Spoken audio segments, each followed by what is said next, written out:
Namaste. Welcome to Global Perspectives. In today's episode of Global Perspectives, we will be in a conversation with Keld Hosbond. He is the acting principal at the Royal Academy of Music in Denmark.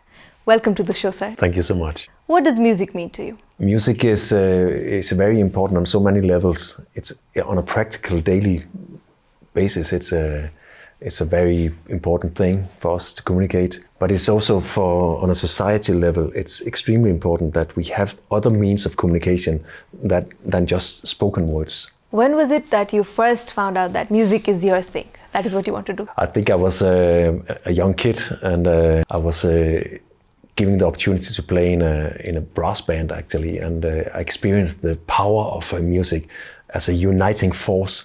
Sitting in an orchestra together with a lot of other people, doing the same thing at the same time, it's a very powerful feeling. You are the principal of the Royal Academy of Music in Denmark. Yeah. Could you tell us something about your roles and responsibilities? Well, of course, there are a lot of practical questions running a music academy, like who will be the teachers, which students should be invited in, and so on. But I think it's also about the strategy and putting the right direction for an academy. Thinking of ways how the Music Academy can interact with society, how the Academy can influence society in a positive way, and how we can make possibilities for all the students who graduate from the Academy. You are also the founder of the GLOMUS Network. Can you tell us about the vision behind it? Yes, the vision behind the GLOMUS Network goes back more than 15 years, when we realized that there was a need for our students to have a more global mindset. So in order to make possibilities for the students, we wanted to create a network with different partners. In our case, it's relatively easy to work with European partners, but it's much more difficult to work with partners outside of Europe. So we slowly built up a network with African partners, with Middle Eastern partners, Asian partners, American partners. And slowly, the GLOMUS Network has been developing over the years. And now I'm happy to say that it's a really global network with partners from all over the world. How would you define the importance of international and intercultural collaboration in music and the future of music? Well, first of all, it's important to realize that music is in itself a global language. It's one of the only tools that unites everybody on the planet. So we have to embrace that and make use out of that fact that music can unite. So, in my opinion, this global mindset for musicians is really, really important. So we need to give opportunities to all students and teachers and everybody who's related to the music industry a global outlook, meaning that it's not enough to stay in your comfort zone in your own country with your own people, so to speak. You have to go out and meet other cultures in order to create, well, both better music and better human beings. How do you, in your role as a principal, ensure that the education, the curriculum is relevant and it keeps updating with what the current generation of leaders need?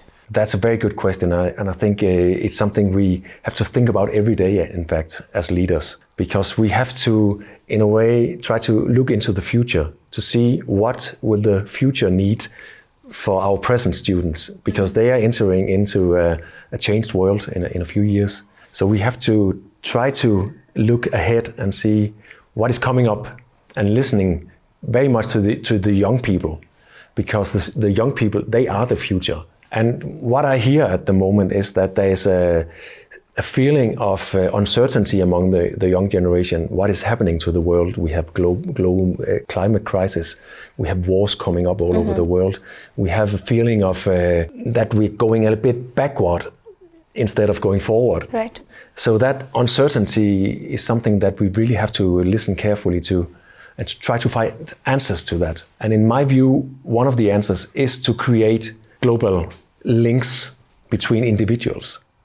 So you could say that the GLOMUS Network is about linking individuals from all parts of the world, making friends, simply making connections, so you can take the next step together with friends all over the world. And using music to heal the world.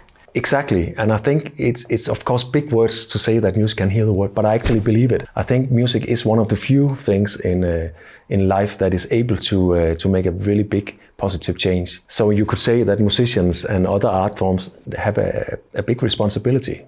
How do you ensure that music remains a relevant and vibrant part of modern education? I think we have to think of concepts that will link together the art education and the society. For the last years in Denmark we have been working with the concept of artistic citizenship. And that is a feeling that as an artist you are not supposed to stand outside of society and look into society. You have to be an active part of society. So you have to go out and make interventions.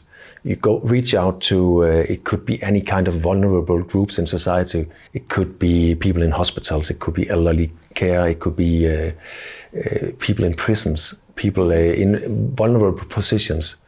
And through the music, you can actually make a positive change on individual people's lives. And to take that into a strategy for a music academy is demanding, but it's also really rewarding. Music or any other form of art is about co-creation. Yes. So you're, like you mentioned, you're a part of the society and you see what the society wants, what it needs. And what are the skills that are required to understand what the society would like and to cater to that need accordingly? You could say that there are actually three things you have to consider as a contemporary musician in society right now. Of course, first of all, you have to be a good musician. Or if you are a performing arts student, you have to be a good actor or dancer. So you have to know your basic skills. That's a prerequisite. But you also need to work with the market to find out how can you make a living out of your talent. So you have to be aware of the entrepreneurial side of the music business, for instance. But you also have to be aware of the relevance of society. What kind of people can you link up to in civil society, for instance, to work with civil organizations, to work cross-sectorial? And this is something musicians are not necessarily so good at, because they want to play music and they love it and it's great, and we don't want to take that away. But on top of that, they also need to work on the market skills and the society skills. How do you think they can do that? I think we have to train them, just like you have to train playing the guitar for many hours. You have to do projects, you have to make musical interactions together with other people that you normally wouldn't attend to. You also have to redefine the concept of audience. Audience is not just you being on stage as a musician and audience out there in the darkness somewhere. The audience is there always because you are a citizen together with them. So you are co-creating with the people around you all the time as an artist. Talking about the cross-cultural collaboration in music education, can you tell us about an experience that highlights this? Well, I think over the years I've seen so many hundred students going abroad, gaining a lot of experience from meeting other cultures, many of them going to from Denmark to nearby countries, and they gain a lot of experience. But in a way, the further away you get from your own culture, the more you gain. So I think of some students going to, for instance, West Africa to work together with people from a totally different culture than the Danish one. And they come back and they have fire in their eyes and they say, finally, I know why I wanted to become a musician, because now I've tried to work together with some people of a totally other culture, and it's just totally mind-blowing. And that kind of experience is life-changing. And I think it's like a mirror in a way. You get to know yourself by interacting with another culture. So the intercultural perspective is crucial to understanding yourself both as a musician but also as a human being. How important do you think it is to recognize the value of indigenous music? Well, I think there's a fine balance between tradition and modernity. You have to know where you come from, so to speak, your roots. And the more you know your roots, the more you can move freely into modernity. So it's not either or.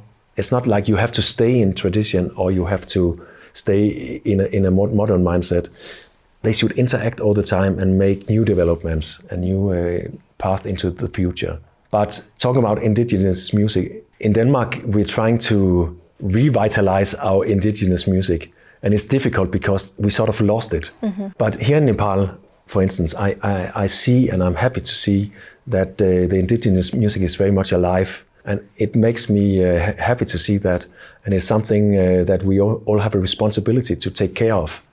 So all the wonderful indigenous music and cultural forms of the world should be both preserved and at the same time interact with each other. What is a message that you would like to give to the youngsters who wish to pursue a career in the field of music or arts?